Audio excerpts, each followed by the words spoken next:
Hi, you're listening to Thoughtful Wellness Revolution with Zara and Hien, a podcast where we believe wellness isn't wellness if it's just for you. Today, we are speaking to the lovely Brittini Carter, who is a holistic therapist from Central Florida. Brittini, what's on your mind today? All week I've been talking about support. So I've been thinking about today in particular, I met up with another mom, how I could be a support to her and her children, and some of the things that happened on the playground today. I love that you've already started talking about children, because I think I said this to Hien when I first was like, we should ask Brittini. You're the only one on our podcast, I believe, this season who has children. So could you, I know this isn't necessarily our first thing, could you talk to us a little bit about what it's been like raising small humans in the last year? It's been very interesting. It's been very interesting because there's all this stuff happening, and then you have little tiny humans to also take care of. And sometimes you get a reprieve. Normally, my kids weren't homeschooled before this, where they went to school and you can kind of get yourself together, but they are always here. So it's been a lot of balance and a lot of setting boundaries and saying, okay, I'm going to be, because we're with each other all the time, we need to have a schedule, like when we're going to be physically touching, when we're going to be engaging in conversation, and also when I may need some downtime. So it's been very, very interesting to be raising children in the middle of the shutdown. Yeah, that sounds like it. How are you seeing how other parents are doing? I know that you have sort of like an offering for mothers. And so I'm curious to know what you've seen sort of has been, I don't know, like any trends that you're seeing, anything that you're seeing is helping people, or sort of some of the challenges that are coming up for people? Yeah, so I would just say, as in general, what I'm seeing with my clients and also what I'm seeing just from mom friends is a lot of fatigue. It's not just COVID fatigue, it's like parenting fatigue. In particular, there's been a spike in the amount of admissions in the pediatric ICU. And it's not because of medical emergencies, it's because there's neglect happening. Like, parents are literally like, they can't do all the things. And week 6 months, like, they're not watching their children. There's accidental overdoses, there's drowning. And I think it's just because we don't have the support. Like, you can't see your parents or the children's grandparents. You're not having the connectiveness. And that's coming out in a lot of uncomfortable ways. I've also seen with some of the older children, they've been having a hard time with social isolation and a lot of depression. So I have also been advising some of my mothers who see me, just go ahead and send the kids back to school. Because if it's between the depression and suicidal ideations and going back to school, with a mask, be safe, but like, they need social connection. And so it's really been a very, and I say that, I want to be careful about saying that. Everyone has a personal choice, and your calculated risk is going to be different than someone else's calculated risk. But I do want to say that beyond just being sick with COVID, it's been a huge emotional toll on our children. So something that I have been encouraging mothers to do is to not isolate from their support group. Make sure you're getting on those Zoom calls, make sure that you're checking in on each other. And something that I particularly did was, the people who were close enough, I just dropped off care packages at their house. Like, I just dropped it off, like, here's a movie, here's some snacks. So you can like refill your cup, because the adults are depleted, the kids need something to do. And it's been a really hard season for mothers this year. I would just tell you that. Parents in general. But because of the way our society is structured, mothers carry the biggest load of that. Thank you so much. I found that to be super insightful. I do have a question, because I have a friend who's kind of newly a parent or step parent. What do you say for those people who are new parents in this last year or two, who don't necessarily have a family support system? or like a mom support system? Because I think you've kind of talked specifically about moms having other mom support groups. How do you build that up if you don't have that? Or what do you suggest in starting to build that up? Meetup. That's how I didn't know. I worked since I was 15 when I had my oldest child. I became a stay-at-home mom, and I was like, I need someone to talk to, that had a baby in the last decade. Because you have your family, but your parents and your grandparents are older. So I joined meetup groups, and then there's also Facebook groups now. Baby Center has those little support groups, but reach out in all of those areas. Bonus points of this meetup, because when the world completely opens up, or if you're dabbling in and out right now, you can meet these people in person. I think those are such good ideas and advice. And I think what you said about, how kids are feeling is really interesting, because for me, in my neighborhood, I've noticed that outside, it feels like sometimes it's a little bit noisier because I hear kids playing around. And it's funny because sometimes what happens is that they're like playing when I'm teaching a yoga class, so like I'm teaching, especially it's like I'm teaching restorative yoga, and I hear kids like running around and screaming with each other. And maybe if I was someone else, I would be like really annoyed, like what's going on, right? But I guess because I'm me, I'm seeing that, or I think what I'm seeing is that they are trying to connect with each other. And so and of course, because of COVID, the best way it seems that they can do that is they can play outside. And so even if it's like not the most optimal time, when one of their neighbors who, they don't necessarily know is trying to teach like a restorative yoga class or meditation class, I still think it's good to see that they try to make it work, right? That they are like, hey, well, just hang out and play outside. Like I hear them like they're playing games or they're running around. And I just think, I don't know, like that kind of speaks to like the young person's like intuition, and like, that's how we'll solve the problem. If we can't be in school together, we'll just run around the neighborhood and make a lot of noise. In the fresh air, Yes. In the sunlight. Oh, well, it's sunlight here in Florida. I don't know if there's sunlight where you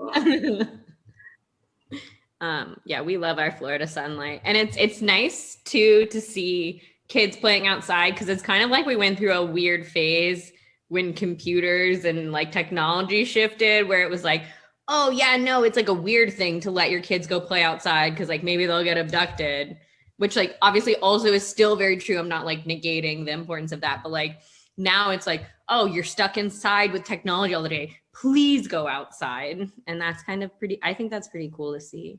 And so I actually am curious, so I think you have obviously some very awesome and unique tools under your belt with therapy and yoga.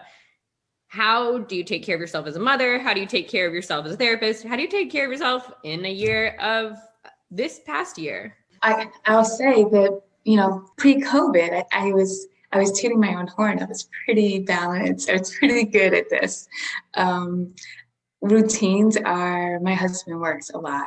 And so although I have emotional support and it always helps to have two incomes, on a day-to-day basis, I kind of operate as a single mom because of his hours. And so schedules are everything to me. So scheduling was great. I practice yoga regularly in my personal life. I taught 2 yoga classes and I had my clients. And this was something that was perfect. And I very rarely felt stress in the balance of how things happen. And then COVID hit.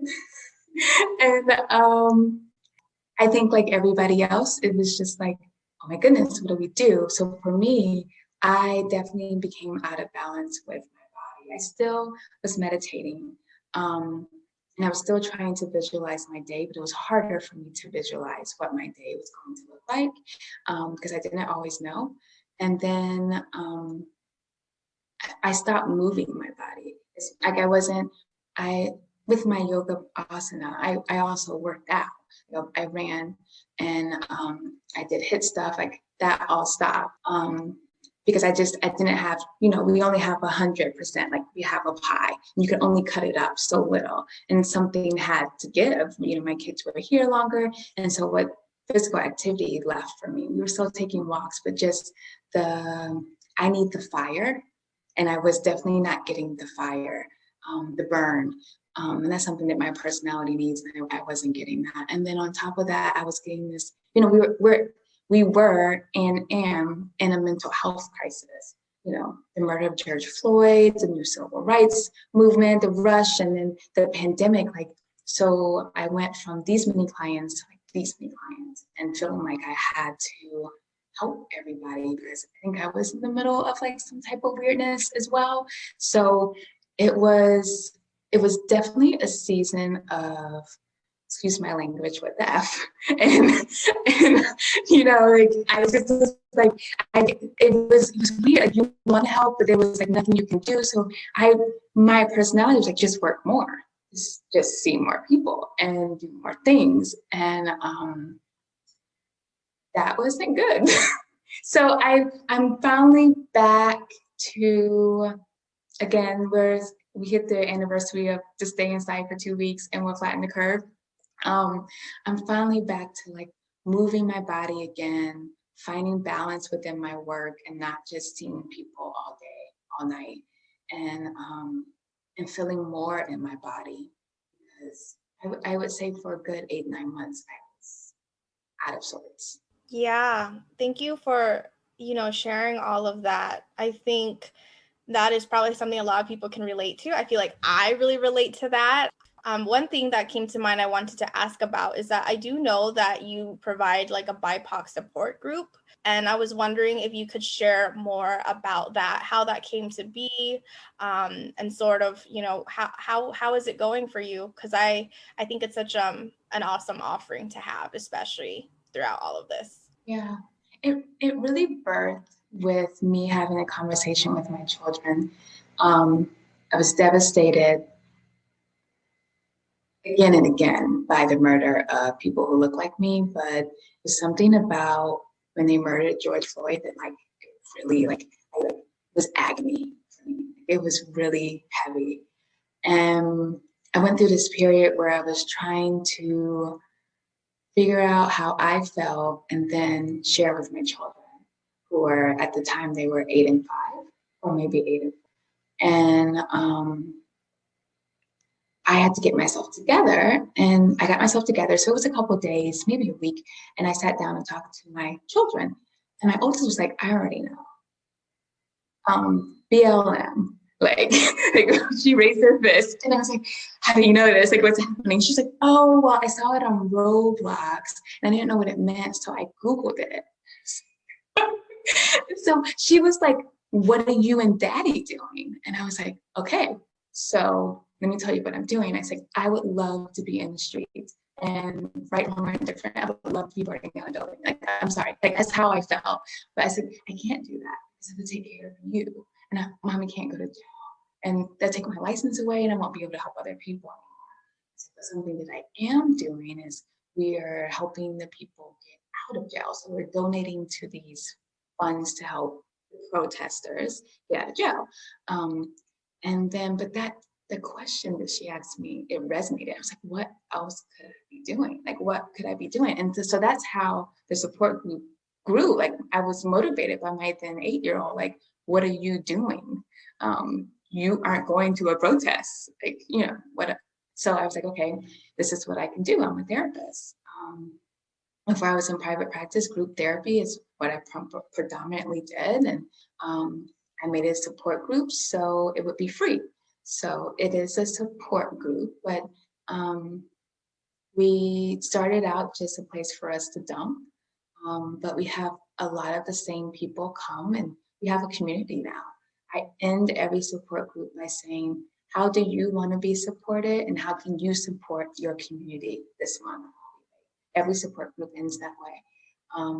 And I love the people who are there, and I love the relationship that they have formed with each other, outside. And I think it's become a beautiful thing. We're coming up on a year of meeting every second Sunday of every month. And I really enjoy it. And I think the people who come enjoy it as well. So it came from my 8-year-old. Oh my gosh, I am just so amazed at that whole story with how your 8-year-old approached you, and also a little bit, scared about a kid researching things on the internet like that, because it can be very scary, just the things that come up. But I think that's really beautiful. And I'm so happy that you built up this network and this community, and that they're, receiving, giving and receiving. I think that's a really beautiful thing. Yeah. And I just want to add, I personally have attended one of your support groups. I think when you first started them last year, because I had seen your Instagram and I was like, oh, she seems pretty cool. And then I saw you were doing a BIPOC space. And I just remember when I first attended that space, and the first thing I think of was, oh my God, her voice is just so pleasant and soothing. And you had such a beautiful way of holding space for people, especially people who had very different experiences. I remember there were a lot of people. I remember that one that you came to. There was a lot of different perspectives. Yeah. And I just was so impressed with the way you were able to navigate holding space for everyone while recognizing what a larger, I guess, truth would be for everyone while still maintaining context. I just was really impressed. And I was like, wow, like she is so cool. So yeah, I love what you've been doing with your work. And I think it's so important and so beautiful that you're building this community and space for people to hold each other, as opposed to, because I think sometimes maybe as a therapist, it can be hard to be like, oh, I need to hold everyone, but also I can create spaces where we can hold each other. And I think that's a really cool and important thing. I'm happy that you said that, because that was definitely the shift. I think where I started to realize that I was out of balance, because I literally was trying to hold everybody. And I was like, we can't do this. So my daughter, and then the space, like I think is more evenly distributed. I don't have to be the hero. Just provide the space. Yeah, I am a big believer in community healing as well as individual healing. And so I just think, generally speaking, being able to have a space for community, as well as, coming as me as an individual, coming into a space, but having that community support is something that I think is so needed. Just when I think about like mental health in general, like and healing, because I know for me, when I think about, or previously, I guess I would say like prior to 2020, when I realized that we need each other, right? I kind of thought about mental health as like, oh, like you have your own problems to solve and you go see a therapist and you just kind of somehow hope for the best. And this was like me when I was like, I don't know, this is 5 years ago or something. And I was much newer to the world of wellness and healing. And while I think that is true, I really believe in mutual healing and how our own healing journeys can support other people's healing journeys and vice versa. And I'm seeing that there is the need for that, like more than ever right now. I mean, especially because of the nature of COVID, and we're at home a lot and can't like actually be together to like, hug each other, of how much it's needed to have it in whatever way, whether it's on Zoom or Google Meet or whatever people might use online, to come together in community, because I find that I'm starting just in my own personal life and healing journey, seeing that there's so much importance in having a community. And I think especially for BIPOC and for women of color, that is a key to so much, I think. I agree. We're stronger together. And one of the things I say when you first meet with me and I go over like how therapy works, so listen, the people in your life are either going to rise with you and everybody's going to get healthier, or you're going to see that as you get healthy, people were taking advantage of your unhealthy habits. And they were taking advantage and they were pulling from your light. And these are the people that aren't going to like the changes that you see. And these are the people that maybe don't need to be in your life anymore. I say that to everyone. And so I believe it. When everyone around me went, unless you were taking advantage of my unhealthy traits for your benefit. I'm just going to go ahead and say, I know you have a merch store. I think something along those lines needs to be there. I'm just saying, I would wear that shirt every day because I need the reminder all the time. Yeah. They're going to grow with you, or they're benefiting off you from where you are and being unhealthy. And I think that's so true. Ugh, magic. Yeah. Write that down. Yes.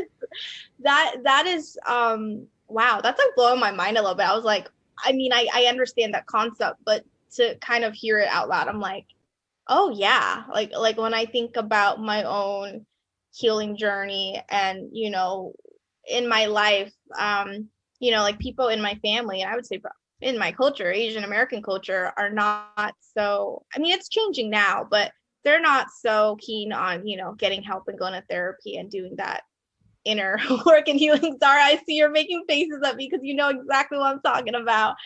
And I do see how that has reflected is the people who have risen with me, and then just folks that I just had to sort of honestly set boundaries with, like set really, like I have some family members that I've had to really just set strong boundaries with, of like, we can't be talking if you're going to talk about this thing, or if you're going to be behaving in this way, or like, I don't like when you talk about this thing in this way or say this, like just really strong boundaries. And I think what you just said kind of reflected that. And that's, like Zara said, put it on a shirt. Put it on a shirt. Oh, thank you. Send it to me. Put it on a shirt. Put it on like a journal. You can put it on like, you know, a journal, and I would love that on my journal.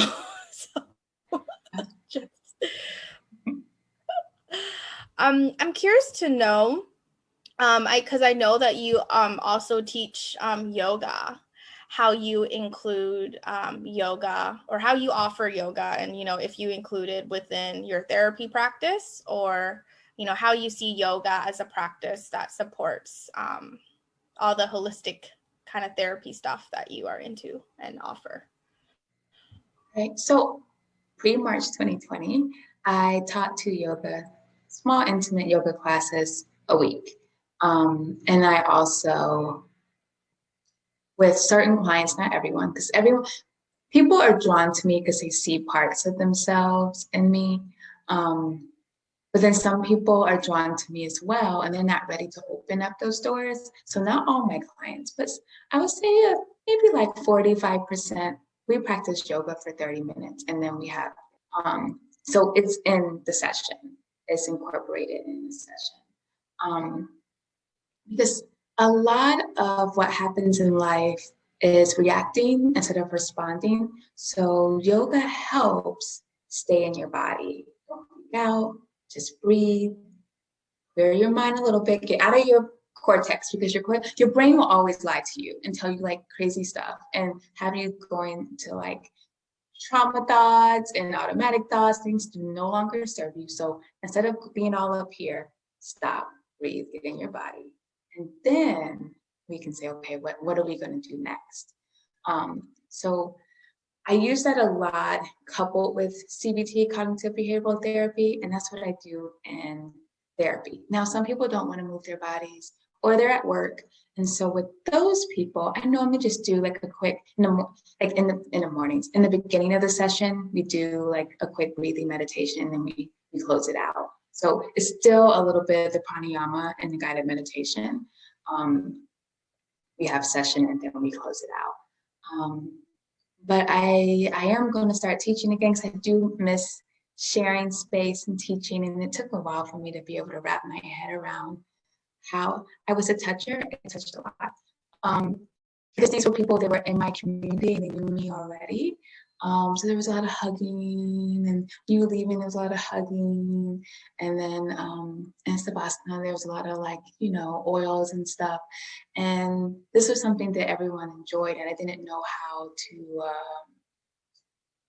facilitate. Well, maybe not even say I didn't know how. I didn't want to facilitate without. I feel like touch is so healing, healthy touch. Like a lot of people have so much unhealthy touch. Like, I wasn't asking anything for them. I was really like just giving them a little bit of my positivity. And I didn't want to teach without being able to do that. But now I've gotten over myself. and I'm going to be starting that back up in April. So that was a very long story. So that's how I incorporate yoga. And, but you know what? There's also, I talk about ahimsa like a lot. Tell us about it. Tell us what you share to people about ahimsa, because we could talk about that a lot, I'm sure. But we can. Let's do it. I want to hear it. I'm sure Zara does too. Yeah. So it's incredible that people think that they can be disgusting and mean and critical of themselves, and then they can go be kind and caring to their children. You can't do that. Like, do no harm, and what is in you is going to come out. And so first, it's not don't kill, don't steal. Like, these things are important. But first, maybe don't say that you're a loser. Like, maybe say wonderful, kind things to yourself, so you're not, that negative energy is not coming out in your interactions. So first, in order to do no harm to those around you, you have to do no harm to yourself. And what I'm finding, especially in women, we're highly critical of ourselves. That's how we motivate ourselves, almost, is to be mean to ourselves. And I can go on a whole rant about how that's from childhood and how we were motivated with consequences, but I won't go there today. But like, we don't need to motivate ourselves with negative reinforcement. Why don't you say, like, my body deserves to move today, so I'm going to move, instead of saying something horrible about the way you look. The way that ahimsa shows up in my life, because I do have a tendency towards, I'm the oldest child, perfectionism, is I make sure that I don't have unrealistic expectations of myself. So that way I'm not putting unrealistic expectations on my children and my husband. I love the term Black girl magic, but also I'm a human. And I shouldn't be doing all the things. Like, I shouldn't always have to be magical. I'm allowed to be vulnerable. I'm allowed to say not today. And because, again, the way we were raised, what you see from your ancestors, I don't want to overwork. I want to be able to rest. And so ahimsa for me, and what I see with people, that I see in therapy and I notice that because I have it, so I can see it, is balance and kindness. And then maybe I'm not mad that a child didn't do a chore. Like, you know, like the amount of like, I still want to correct, but I'm not, it's not, the emotion is not here when it should be here. But when I'm doing that to myself, it comes out in other ways. So that's ahimsa in a nutshell for me and what I do for me. Wow, I think so much of what you shared is so beautiful. And it's funny, as you were talking, I wrote down another quote. So you got another slogan to kind of put together and sell your merch. I put down, what is in you is going to come out.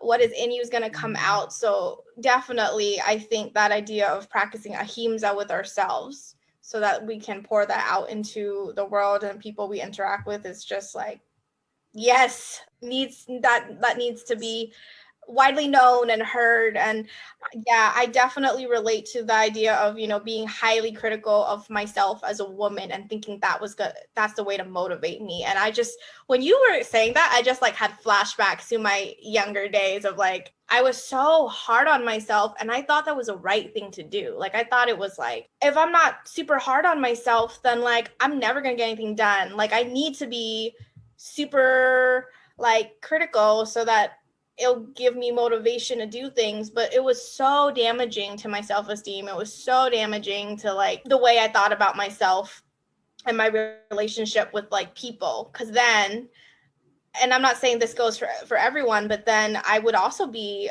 you know, okay with people maybe not treating me as well because I'm already saying those mean things about me. So when someone else comes along and says it or thinks it, I kind of accepted that. And that, I think, is something that other women also go through and have to learn how to fight back against that. You know, being critical of yourself is like a good thing or something. It's like so detrimental. And yeah, Zara, did you want to say something? No, I just wanted to add, or yes, I wanted to add something. I wanted to add that I really appreciated that as well, because I think I didn't even remember that I said this till Hien said it to me. But so for in our yoga teacher training, for our last project, you know, we got feedback, and they said, do you want critical feedback, or do you want constructive feedback, or do you want just positive feedback? And I said, honestly, give me all the critical feedback you've got, because nobody could be meaner to me than I am to myself.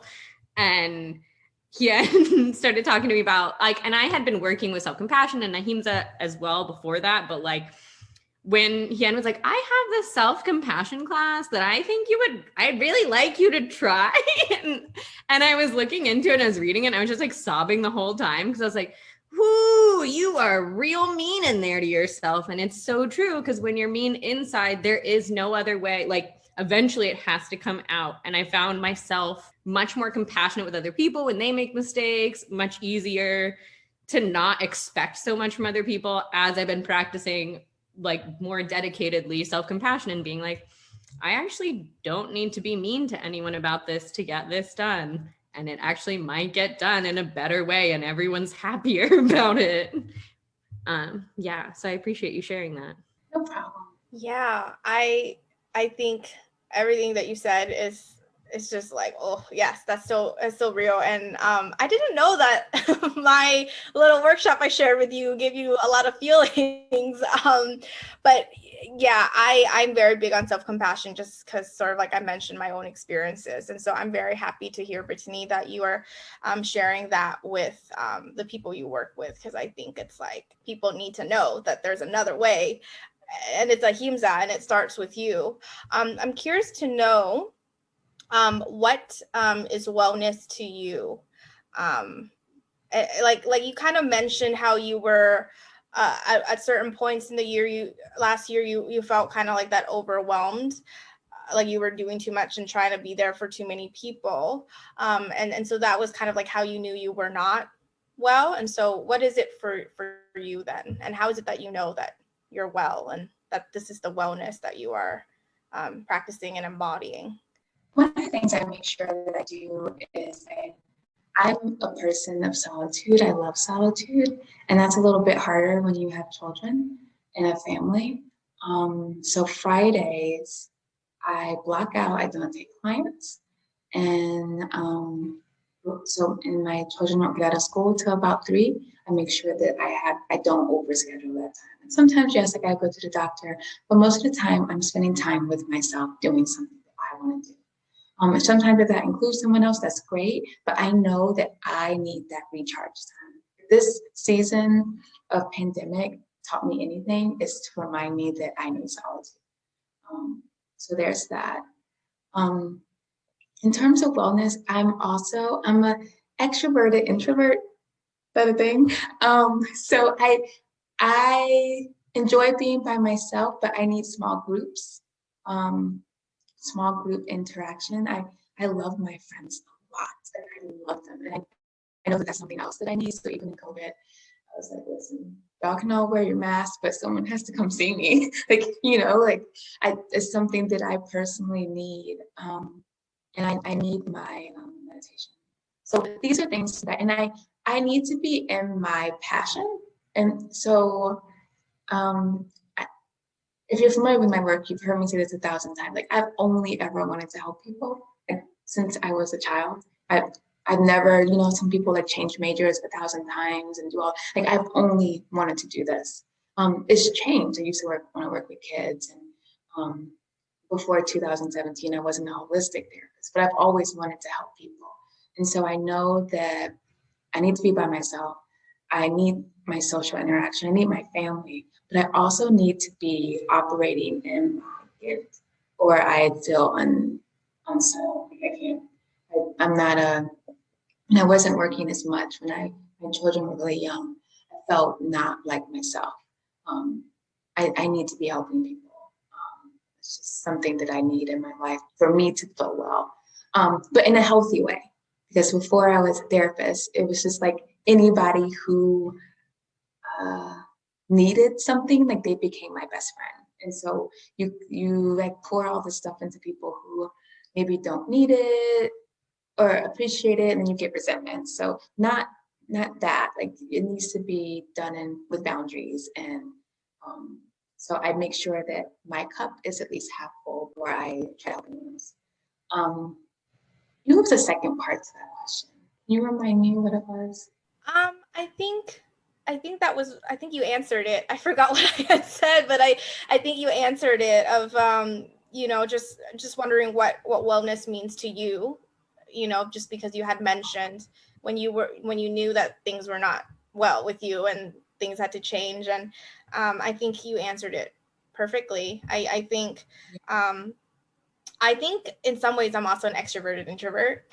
I just call that being an ambivert, though. I think that's like where you're kind of in the middle. And so I lean more towards introversion. So I also really like solitude, but like you, I love small groups as well. Like that's my jam. And that's one of the things I miss about the pre-COVID times, is when I could just be with like my small groups of friends at an event, but it's like just me talking to them. I'm not talking to other people, that kind of thing.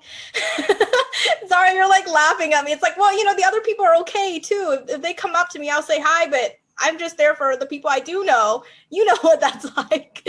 And so, yeah, I think that, I think what you said makes sense, completely makes sense. And I can relate to that a lot. And I wanted to know, just to sort of wrap up, what's one thing you want to see more of in wellness, and what's one thing you want to see less of in wellness? And this could be pertaining to wellness in general. It could be pertaining to, therapy in your profession, or yoga, or whatever insight you want to share. What I would like to see less of is wellness centered around the white standard, like whiteness being the standard. The way that I treat my clients, most of my clientele are from marginalized populations. The way that I treat my clients and I interface with them is different than what I was taught in school. Okay. And I think that from someone who doesn't understand cultural differences, some of it may even seem like it's unethical. Honestly, I have a relationship with my people. That's why this works. I'm not going to the movies with them, but like they have my phone number. They know how to get in touch with me. So it's what we need is a sense of community, because it's been stripped from us. And so it can't be this like clinical cold setting. So I would like for healing, especially when it's coming from people that look like me, brown or Black people, I would like to see more of a community in our relationship, because this is important, and less of the like clinical super strict boundaries, because that doesn't resonate with us. That's a generalization. It doesn't resonate with a lot of us. Zara, did you want to say something? You were nodding along and gave Brittini a heart with your hands. I just want to start this straight up. I love that the first thing you said, I want to see less of, because we always say, what do you want to see more? What do you want to see less of? And people always go like, oh, I want to see like more like love and inclusion. I'm not doubting anyone who has already been on this podcast, because it says amazing things. But you know what I mean? When you say like, oh, what people are quick to go to, oh, what do I want more of? And I love that you said, I want less centered around whiteness, because like that idea of the clinicalness of therapy and healing work in a lot of phrases, I don't think is helpful, and I think is so isolating and is like just a direct result of colonization. So I love and appreciated that you said that, because it's true. It's building community and building relationship, building community and building relationship. That's what really makes healing possible, and makes therapy and wellness and all these things accessible to BIPOC and marginalized folks, because we feel connected. So thank you. I love that answer as well. And I feel so deeply your conviction and your belief in the importance of community. Like, I mean, I just, throughout the conversation, like we started with you saying you've been thinking about support, right? And asking about the different things you're doing and what you're seeing. And it comes back to that idea of being in relationship and being in community. And I think I think a lot of people can learn from that idea, and hopefully they do in hearing you speak about that. So I'm curious to know, how can people get in touch with you? You know, people are curious about learning more about you and your offerings. All of my stuff is on my website. It's www.carter, CARTER, therapy, LLC.com. You will find, you can sign up for the free support group there. You will find all the merch there. I have an e-course, the Self-Pace for Mothers, More Than a Mother. You can find that there. And you can also sign up for therapy there. I encourage you to not just sign up for a session. Let's do a consultation and make sure that we match first. That's where you can find all of my things. I do little quick, like 1 minute videos on Instagram under Carter Therapy. That's it, Carter Therapy. If you just want to see what Brittany's doing from Monday to Friday, I put a little something on there, Monday through Friday. Thank you so much, Brittini, for being on this podcast with us and for sharing so many of your lovely thoughts and insight. And thank you for listening to the Thoughtful Wellness Revolution podcast. Be sure to follow us on social media and subscribe to wherever you're listening to.